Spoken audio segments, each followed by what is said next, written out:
Welcome to சாராவின் சமையலுக்கு. இன்றைக்கி சுவையான செட்டிநாடு ரசம் செய்வது எப்படி எளிமையான முறையில் உங்களுக்கு நான் செஞ்சு காட்ட போகிறேன்.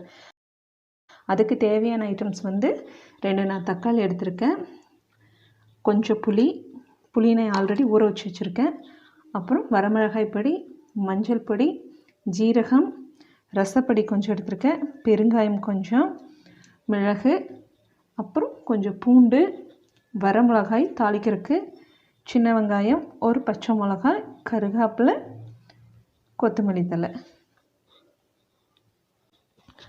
தக்காளி நான் வேக வச்சு நல்லா மைய கரைச்சி எடுத்துக்கோங்க. கரைச்சி வச்ச தக்காளி கூட நம்ம ஆல்ரெடி ஊற வச்ச புளியை ஆட் பண்ண போகிறோம். ஊற வச்சு ரெண்டையும் நல்லா மிக்ஸ் பண்ணிக்கோங்க. இப்போ ரசத்துக்கு தேவையான பொருட்கள் இப்போ நம்ம போட போகிறோம். கடுகு, எண்ணெய் நல்லா காஞ்சிருச்சு. கடுகு, கொஞ்சமாக சின்ன வெங்காயம், பச்சை மிளகாய்,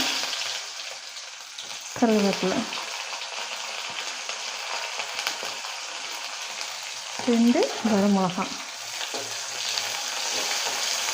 ஃப்ரை ஆயிடுச்சு ஆனியன். இது கூட நாம் ஏற்கனவே ஆல்ரெடி ரெடி பண்ணி வச்ச குருமிளகு, சீரகம், பூண்டு வெட்டி நல்லா நுணுக்கி எடுத்து வச்சது இந்த எண்ணெயோடு நல்லா ஆட் பண்ணிக்கோங்க.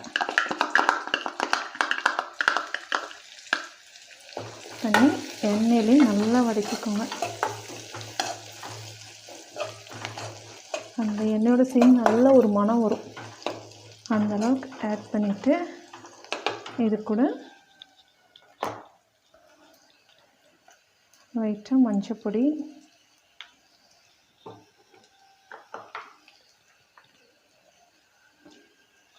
வரமிளகாய்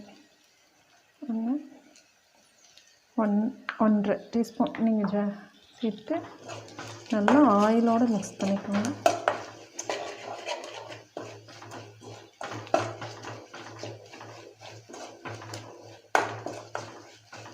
ஏன்னா இதை மிக்ஸ் பண்ணிங்கன்னா தான் ஆயிலோடு சேர்க்குறப்போ அந்த பச்சை வாசம் எதுவுமே இருக்காது. அந்த பொடியோட வாசமெல்லாம் போயிடும். ரசம் உங்களுக்கு நல்ல ஒரு மணமாக வரும். உங்களுக்கு லாஸ்ட்டாக இது கூட ரசப்பொடி,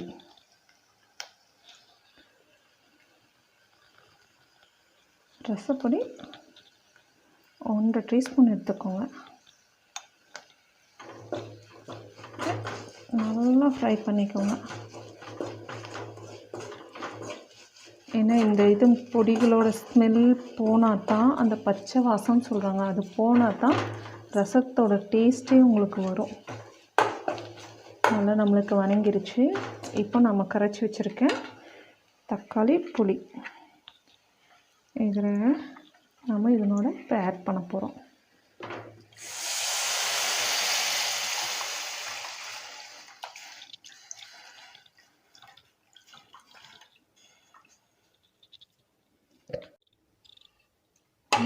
கலக்கி விட்டுக்கோங்க.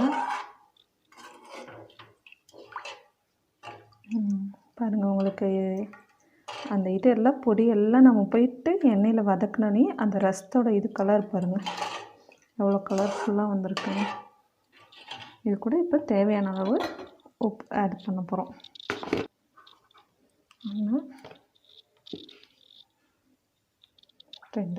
2 டீஸ்பூன் போட்டிருக்கேன்.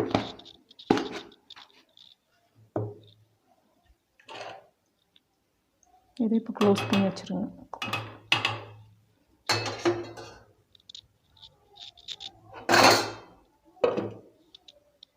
கொதிக்க ஆரம்பிச்சிருச்சு, பார்த்துக்கோங்க. ரொம்ப கொதிக்க விட்டுட்டிங்கனாலும் அது ஒரு டேஸ்ட் நல்லா இருக்காது. உடனே ஸ்லிம் பண்ணிக்கோங்க. லைட்டாக இது கூட நான் கொதிக்கிற ஸ்டேஜில் பெருங்காயத்தூள் லைட்டாக ஆட் பண்ணியிருக்கேன்.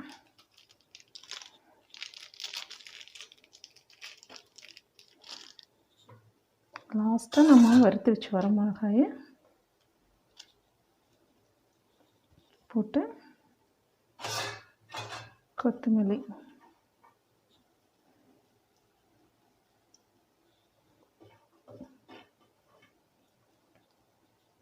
இப்போ சுவையான செட்டிநாடு ரசம் ரெடி.